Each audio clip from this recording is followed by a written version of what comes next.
Hello guys. අද අපි කතා කරන්න යන්නේ 2026 වල රිලීස් වෙන්න තියෙන දොන්හායි වර්ල්ඩ් එක උඩු යටිකුරු කරන සීරීස් 5ක් ගැන. ඉතින් ඔයගොල්ලෝ මාත් එක්ක එකතු වෙන්න ඒ top 5 ගැන කතා කරන්න.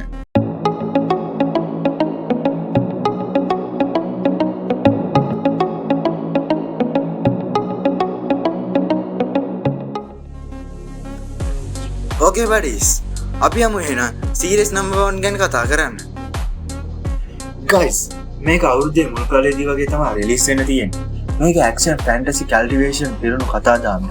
ඉතින් guys, මේ සීරීස් එකේදී ලෝකේ විනාශ වුණාට පස්සේ සීක්‍රට් රුයින්ස් කියන අවිරාස ස්ථානවලින් අල්ෂේ බලවත් ශක්තිය, ඩීමන් බීට්ස් සහ තානම් කල්ටිවේෂන් ක්‍රමවලදී වෙනවා. ප්‍රධාන චරිතය සාමාන්‍ය මිනිස්සෙක් විදිහට පටන් ගන්න ටිකෙන් ටික දෙවියන්ට සමාන බලයක් ලැබෙන ගමනාන්තයක් කියලා. Guys, මේකේ තියෙන විශේෂත්වය තමයි මිනිසුන්ට වඩා අතිශය බලයක් ඇති ප්‍රධාන චරිතය. අඳුරු සහ රහස්‍යමය ලෝකයක් අභ්‍යන්තර බලශක්තිය වර්ධනය කිරීමේ කතාවක්. මේ කල්ටිවේෂන් ෆෑන්ස්ලට බලන්න ඕනම කතාවක්. මේ The Sacred Ruins Series number 2.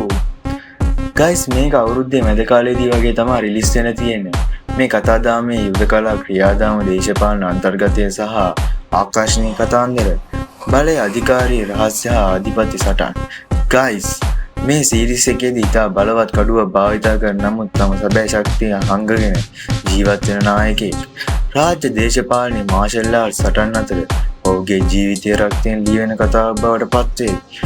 Guys, මේ කතාදාමයේ තියෙන විශේෂත්වය තමයි යථාර්ථවාදී කඩු සටන්, චර්ච සංවර්ධනය සහ මානසික ගැඹුරුකම් ඇති වයසින් වැඩි පුද්ගලයන්ට සුදුසු කතාවක්.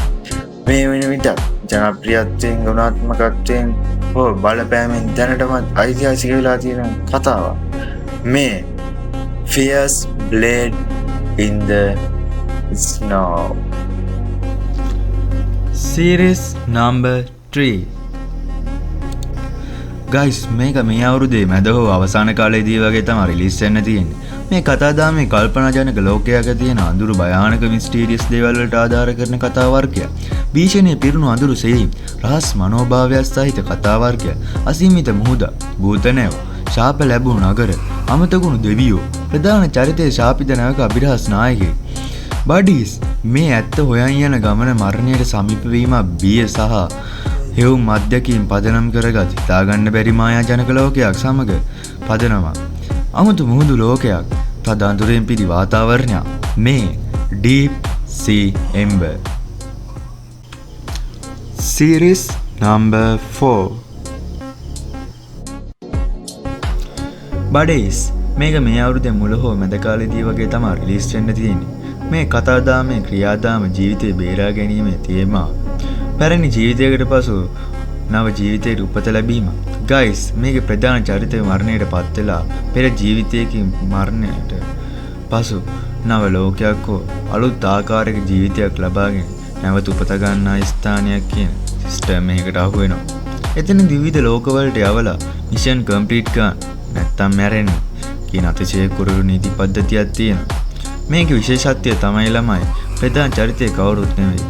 දරුණු, කටුක, හෙමින්, කනස්සල්ලෙන් හෝ කරුණාවෙන් තොර ඉතා දැඩි ලෙස ක්‍රියා කරන විශේෂ චරිතයක්.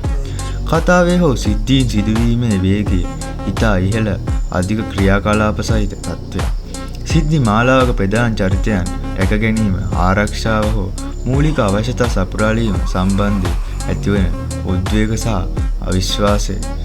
මේ Reconnection Paradise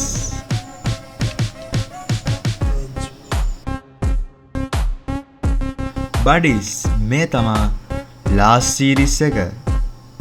මේක මේ අවුරුද්දේ අවසාන කාලේදී වගේ තමයි රිලීස් වෙන්න තියෙන්නේ. මේ කතාදාමයේ කල්ටිවේෂන් අඳුරුභාවය සහ මානසික උද්වේගකාරී කතාව. මෙතන කල්ටිවේෂන් කියන ග්ලෝරි එකක් නෙවෙයි. ඒක පිස්සුට යන මාවතක්. අමරණීය වෙන්න නම් මනස, සදාචාරය, මනුස්සත්වම කැප කරන්න වෙන වර්ල්ඩ් එකක්. Guys, මේ විශේෂත්වය තමයි භයානක පරිසරයක් තුළ පුද්ගලයා මත ආධ්‍යාත්මික හෝ මානසික ශක්තිය වැඩි කරගන්න ක්‍රියාවලියක් මත පදනම් වූ ගැඹුරු මූලික සහ විශාල මට්ටමේ අදහස් සහ තර්ක අඩංගු අර්ථයක්. ඔබ බලාපොරොත්තු වන හෝ පෙර දැක තිබූ චීන දොන්හායි වර්ගයට සම්පූර්ණයෙන්ම වෙනස් අමුතුනා වාතාවරණයක් හෝ හැඟීම් ඇති බවක් පිරුණු කතාදාමයක්. Guys, මේ Tao of the Blizzard Immortal.